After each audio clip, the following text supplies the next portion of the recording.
कल संजय और सुधा की स्कूल की फीस भरनी है। 7 महीनों से नहीं भरी है। सुधा बता रही थी कि प्रिंसिपल ने कहा है कि अगर कल फीस नहीं भरी तो स्कूल से निकाल देंगे। बिमला अपने पति बाबूलाल से कह रही थी। बाबूलाल गरीब मजदूर है जो दिन में मजदूरी करता है और शाम को एक होटल में साफ सफाई का काम करता है। उसकी पत्नी बिमला भी छोटे मोटे काम कर लेती है जिससे उसके घर का खर्चा चल रहा था, लेकिन वह अपने बच्चों को अच्छी शिक्षा दिलाकर उनका भविष्य सुधारना चाहते थे। बाबूलाल यह कभी नहीं चाहता था कि उसके बच्चे भी बड़े होकर मजदूरी करें, लोगों की गालियाँ खाएं और 2 वक्त की रोटी के लिए दिन भर अपनी हड्डियों को तोड़ते रहे। फिर भी किस दिन खाने का नसीब होगा या किस दिन भूखे पेट सोना पड़ेगा, पता नहीं। बाबूलाल के हालात पहले ऐसे नहीं थे। वह ऑटो रिक्शा ड्राइवर था जिससे उसकी आमदनी ठीक ठाक हो जाती थी। कोरोना की महामारी में उसका ऑटो का काम बंद हो गया। रोज कमाने खाने वाला आदमी कितने दिनों बैठकर खा सकता है या कितने दिनों की जमा पूंजी रख सकता है। जो भी था सब खत्म हो गया। अंत में अपने परिवार के भरण पोषण के लिए उसने अपने रोजी रोटी का एकमात्र सहारा अपना ऑटो भी बेचना पड़ा। जब हालात में कुछ सुधार हुए तो सोचा कि बड़े शहर में जाकर कुछ दिन मेहनत मजदूरी करके फिर से कुछ पैसे जोड़कर ऑटो ले लूं तो सब ठीक हो जाए। यही सोचकर बाबूलाल शहर आ गया।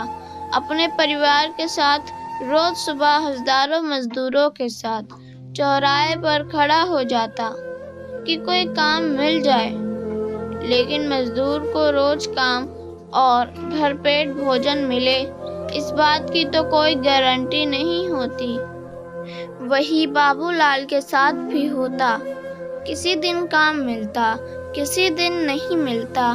रोज शाम उसके घर आने का इंतजार होता कि शाम को बाबूलाल घर आएगा।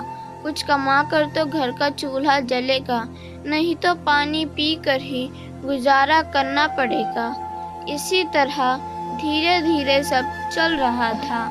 बाबूलाल दिन में तो काम मिलने पर मजदूरी करता, लेकिन मजदूरी के पैसों से वह अपने बच्चों और परिवार का पेट भरता या उनकी पढ़ाई लिखाई करवाता।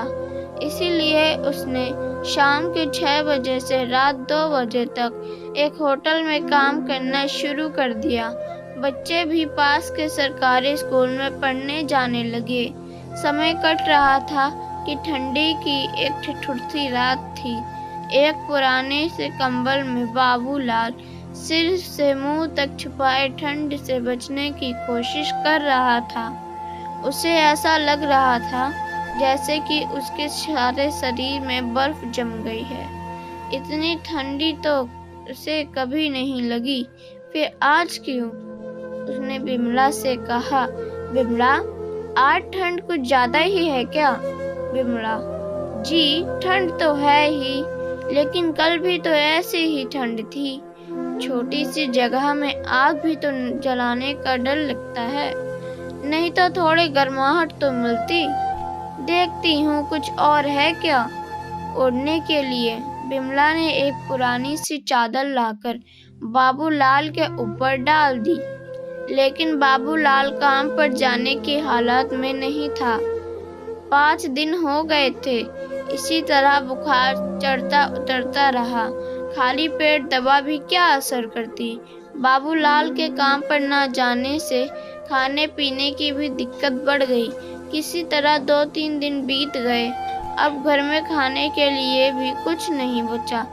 बच्चों ने 2 दिन से कुछ खाया नहीं, भूख से परेशान थे, लेकिन घर की हालत देखकर कुछ कहते नहीं थे। आज 1 जनवरी की रात थी। चारों ओर नया वर्ष मनाए जाने की धूम थी। इतनी ठंड होने के बाद भी बाजार में काफी भीड़ भाड़ और हलचल थी। बाबूलाल से अपने बच्चों की हालत देखी नहीं गई। उसने बिमला से कहा, बिमला, 2 दिन से बच्चों ने कुछ नहीं खाया। हमारी बात और है, हम सहन कर सकते हैं, लेकिन बच्चों की हालत देखी नहीं जाती। मैं होटल जा रहा हूँ, आज वहाँ भीड़ भाड़ भी ज़्यादा होगी, तो कुछ ज़्यादा पैसे भी मिल जाएंगे और खाने को कुछ मिल जाएगा। बिमला, लेकिन तुम्हारी तबीयत अभी ठीक नहीं हुई है। ऐसी हालत में ठंड में कहाँ काम कर जाने की बात कर रहे हो? बुखार अभी भी है, मत जाओ बाहर इतनी ठंड में। बाबूलाल, बुखार से मुझे इतनी तकलीफ नहीं, बिमला जितनी अपने भूखे बच्चों की चेहरे को देखकर होती है। तुम बच्चों को संभालो, मैं आता हूँ। बिमला, लेकिन मेरी बात तो सुनो, बुखार थोड़ा कम हो जाए तब चले जाना। संजय और सुधा दोनों बच्चे वही एक कोने में बैठे थे।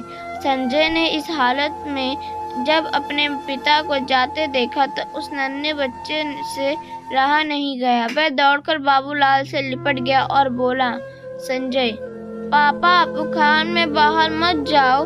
जब हमारे पास पैसे होंगे तब हम खाना खा लेंगे। मुझे अभी भूख नहीं लगी पापा, तुम बस बाहर मत जाओ।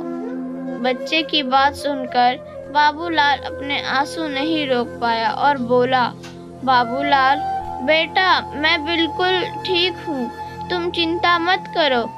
तुम माँ और सुधा दीदी के साथ घर पर रहो, बाहर बहुत ठंड है। मैं अभी थोड़ी देर में आता हूँ, ठीक है? बाबूलाल ने बच्चे को समझाया और होटल के लिए निकल गया। उसे होटल का रास्ता जैसे मीलों लग रहा था। बुखार और कमजोरी की वजह से उसे चला भी नहीं जा रहा था। किसी तरह होटल पहुंचा। वहां सेठ जी के पास पहुंचते ही पहले उसे डांट खानी पड़ी। सेठ ने कहा, उसने दूसरा आदमी रख लिया है, तुम जा सकते हो। बाबूलाल के बहुत मिन्नत करने और गिड़गिड़ाने पर सेठ ने उसे वापस काम पर रख लिया। होटल में ज़्यादा ग्राहकों के आने से काम भी ज़्यादा बढ़ गया था, इसीलिए आदमी की आवश्यकता तो होती ही थी। सेठ ने उसे काम पर रख लिया। सेठ ने कहा, ठीक है, मैं तुम्हें काम पर वापस रख लेता हूँ। आज साफ सफाई का काम बाद में होगा। भीड़ ज़्यादा है तो जाकर रसोई में तंदूर वाले की मदद करो, वह अकेला है और संभाल नहीं पा रहा है। बाबूलाल ने सेठ जी का धन्यवाद किया और जल्दी से रसोई में पहुंच गया। तंदूर के पास एक आदमी जल्दी हाथ चला रहा था क्योंकि ऑर्डर ज़्यादा थे और वह अकेला परेशान हो गया था।